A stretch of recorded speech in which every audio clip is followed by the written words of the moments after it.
పైన మరో bomb పేల్చబోతున్నారు Donald Trump.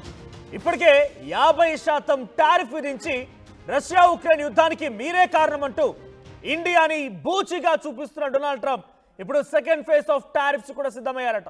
ఆయన వైట్ హౌస్ వేదికగా ఏర్పాటు చేసినటువంటి ఒక సమావేశంలో మీడియా అడిగిన క్వశ్చన్ కి ఆయన సమాధానం ఈ రకంగా ఉంది. Yes, I'm ready to impose second phase of tariffs on Russia and its oil buyers.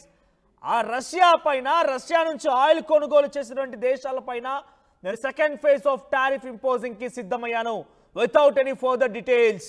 ఏ రకంగా నేను టారిఫ్ ఇంప్లిమెంట్ చేస్తాను, ఏం చేస్తానని చెప్పకుండా రష్యా నుంచి ఆయిల్ కొనుగోలు చేసే దేశాల పైన, అంటే ప్రముఖంగా భారతదేశం మరియు చైనాల పైన టారిఫ్ని అధికంగా పెంచుతానని చెప్పి డొనాల్డ్ ట్రంప్ అంటున్నారు. ఆయన అక్కసుని, ఆయన ఆగ్రహాన్ని, ఆయన యొక్క చర్యల్ని మరోసారి బయట పెట్టాడు డొనాల్డ్ ట్రంప్.